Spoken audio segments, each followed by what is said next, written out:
लेकिन बात अब नक्सलवाद की करते हैं। देश से नक्सलवाद के लाल आतंक को मार्च 2026 तक पूरी तरह खत्म करने का टारगेट गृहमंत्री अमित शाह ने रखा था। उस पर एक्शन लगातार जारी है। आंध्र प्रदेश के अल्लूरी सीताराम राजू जिले में बुधवार को पुलिस और नक्सलियों के बीच मुठभेड़ हुई। इस एनकाउंटर में माओवादी संगठन के 3 बड़े नक्सली मारे गए। ग्रेहाउंड्स के जवानों और माओवादियों के बीच यह एनकाउंटर देवपट्टनम के जंगलों में हुई।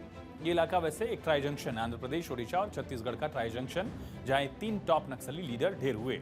स्पेशल टीम ग्रेहाउंड्स देवपट्टनम जंगल में तलाशी अभियान चला रही थी। ये इलाका आंध्र प्रदेश, ओडिशा और छत्तीसगढ़ के ट्राई जंक्शन पर है। कोंडा मोडलू के पास मुठभेड़ में 3 माओवादी मारे गए। इनमें गजरला रवि उर्फ उदय, अरुणा और अंजू, ये 3 शामिल हैं। रवि सीपीआई माओवादी की सेंट्रल कमेटी का सदस्य है। अरुणा स्पेशल जोन कमेटी की मेंबर थी और तीसरी अंजू स्पेशल जोन कमेटी की एसीएम थी। पुलिस ने मौके से 3 AK-47 बरामद की है। इस घटना को माओवादियों के लिए बड़ा झटका माना गया। पुलिस ने बताया कि वहां से 3 AK-47 मिली हैं। अरुणा रामचंद्र रेड्डी और चलपति की पत्नी है। चलपति भी सेंट्रल कमेटी का मेंबर था और उस पर भी भारी इनाम था। इसी साल जनवरी में छत्तीसगढ़ में जवानों ने 14 माओवादियों को मारा था। उनमें चलपति भी ढेर हुआ था। वो मुठभेड़ भी ओडिशा बॉर्डर के पास हुई थी। अब समझते हैं कौन था गजरला रवि। गजरला रवि नक्सलियों के बीच कई नामों से चर्चित था। गणेश उर्फ आनंद उर्फ उदय उर्फ गजरला रविंदर।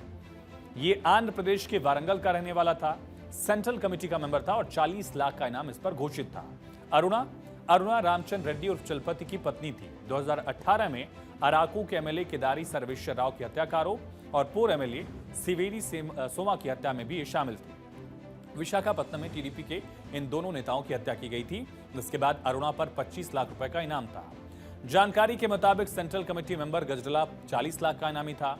एनकाउंटर में मारी गई अरुणा चलपति की पत्नी थी। इस पर भी 20 लाख का इनाम था और एक सेल्फी जो है सुरक्षा बलों तक पहुंची, जिसमें पति पत्नी की तस्वीर आई थी और वहां से इनको पकड़ने में काफी मदद मिली। अरुणा पर कई गंभीर आरोप भी थे, जिनमें 2 नेताओं की हत्या का आरोप था और अरुणा विशाखापत्तनम जिले के पेंडुरथी मंडल में यहां रहने वाली थी। उस पर 25 लाख का इनाम घोषित किया गया था। इनकी डेड बॉडीज को माओवादियों को दरअसल रामपोड़ोवरम एरिया हॉस्पिटल ले जाया गया और बड़े अधिकारियों ने भी इस इलाके का दौरा किया है। कहा जा रहा है कि ये जो एक्शन लिया गया है ये नक्सलियों के लिए एक बड़ा झटका है। लगातार नक्सलियों के खिलाफ अभियान चल रहा है और इलाके में शांति बनाए रखने के लिए जवान दिन रात जुटे हुए हैं। अधिकारियों की तरफ से भी कहा गया कि किसी भी तरह की हिंसा को बर्दाश्त नहीं किया जाएगा। वो असर भी लगातार दिख रहा है।